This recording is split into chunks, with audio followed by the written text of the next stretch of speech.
go to AWS Code Build. AWS Code Build provides a build environment for Java, Python, Node.js, Ruby, Go, Android, .NET Core for Linux, Docker, and PHP.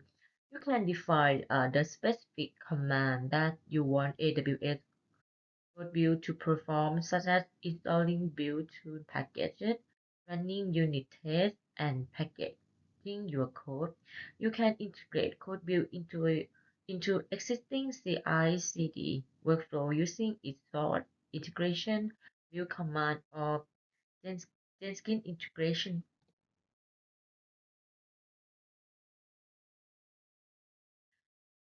CodeView can connect to S3, GitHub, and GitHub Enterprise and Bitbucket to pull source code for build. CodeView allow you to use Docker image stored in another AWS account as your build environment by granting resource level permission. It now allows you to access Docker image from any private registry as a build environment. Previously, you could only use Docker images from public Docker Hub or Amazon ECR in a code build. So we go to pricing.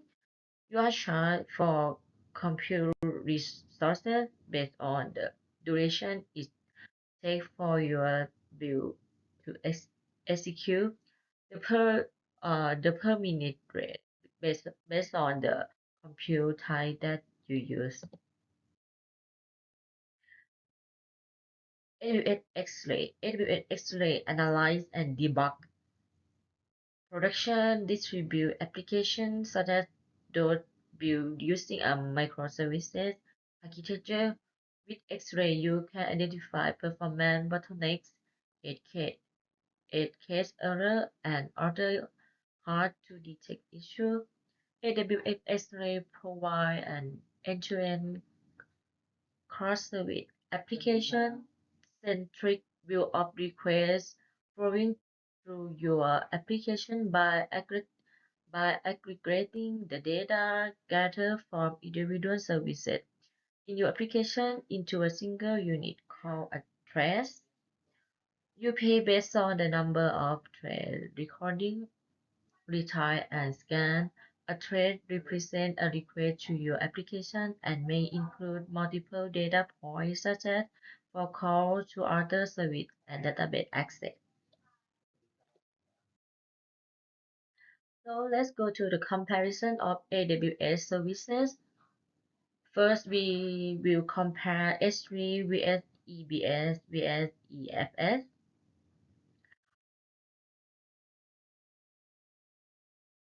So the type of storage for S3 is a object storage. For the EBS is a persistent block storage, and for EFS is a POSIX complement file storage for EC2. Feature for S3 accessible to anyone or any service with the right permission. For EBS, delivery performance for workload that require the lowest latency access to data from a single EC2. And for EFS, had a file system interface. Let's look at max storage now. For S3 is a virtual unlimited, and for EBS is a 16 TB for one volume, and for EFS is limited. It's a limited system size.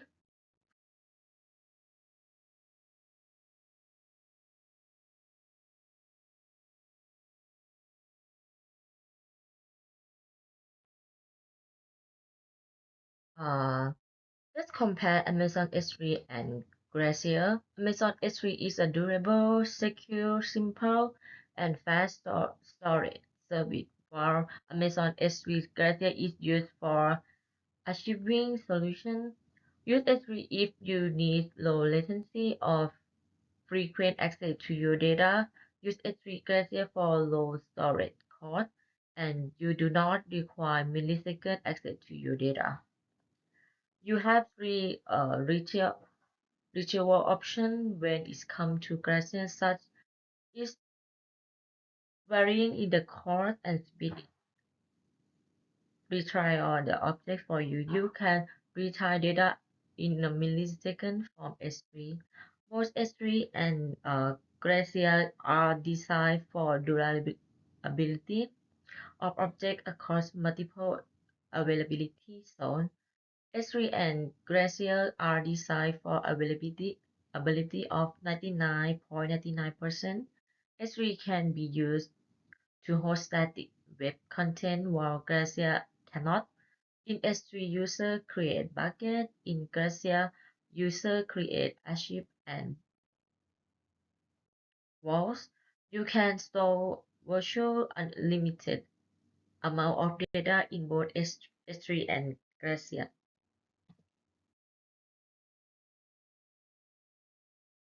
Let's compare S3 standard vs S3 standard IA and S3 one zone IA.